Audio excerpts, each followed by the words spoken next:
भैरवी, ये नए वस्त्र अशोक वाटिका में राजरानी सीता को दे आओ। सीता के लिए आप उसे अपने नए वस्त्र भेंट करेंगी? हाँ भैरवी, वो बेचारी जब से आई है वही वस्त्र पहने हुए हैं। उनके वस्त्र मैले हुए होंगे। वो एक बड़े साम्राज्य की राजरानी है, उन्हें उनके योग्य सम्मान मिलना चाहिए। परंतु महारानी जी, आपको उस पर इतनी दया दिखाने की क्या आवश्यकता है? महाराज जिस प्रकार उस पर मोहित हो रहे हैं, उससे तो लगता है कि एक दिन वो आपकी सौत बन जाएगी। वो मेरी सौत बनेगी या नहीं, इसकी मुझे चिंता नहीं। इस समय वो लंका के राजमहल में है, अकेली है और एक स्त्री है, इसलिए मुझे उन्हें एक विशेष अतिथि का मान देना चाहिए।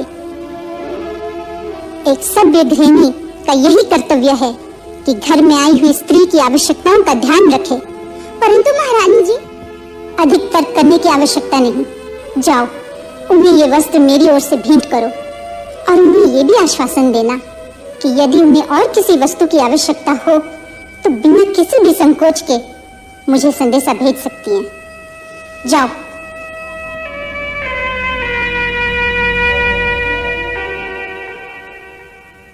देवी सीता, मैं महारानी मंदोदरी की ओर से तुम्हें ये वस्त्र भेंट करने आई हूँ। इन्हें धारण करो।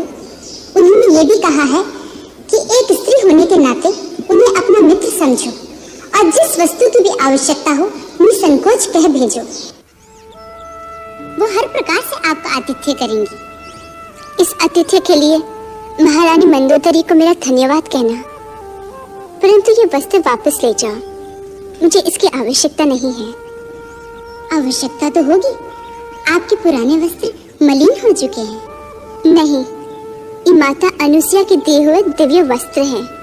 ये कभी मलिन नहीं होते, और यदि हो भी जाए तो भी मेरे पति तपस्वी वेश में रहते हैं और मेरा इन राष्ट्रीय वस्त्र को धारण करना स्त्री धर्म के अनुकूल नहीं।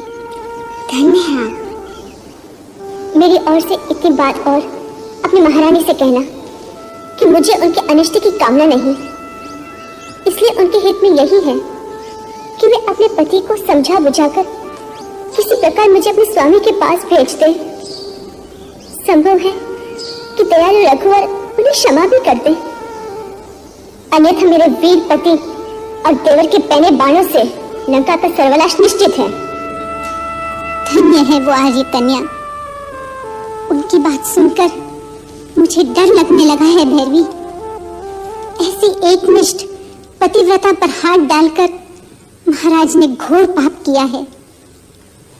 उन्हें मैं कैसे समझाऊं कि एक सती स्त्री पर अत्याचार करने का बस एक ही परिणाम हो सकता है, समूल विनाश। हे कैलाशनाथ, मेरे पति की रक्षा कीजिए, उन्हें सद्बुद्धि दीजिए।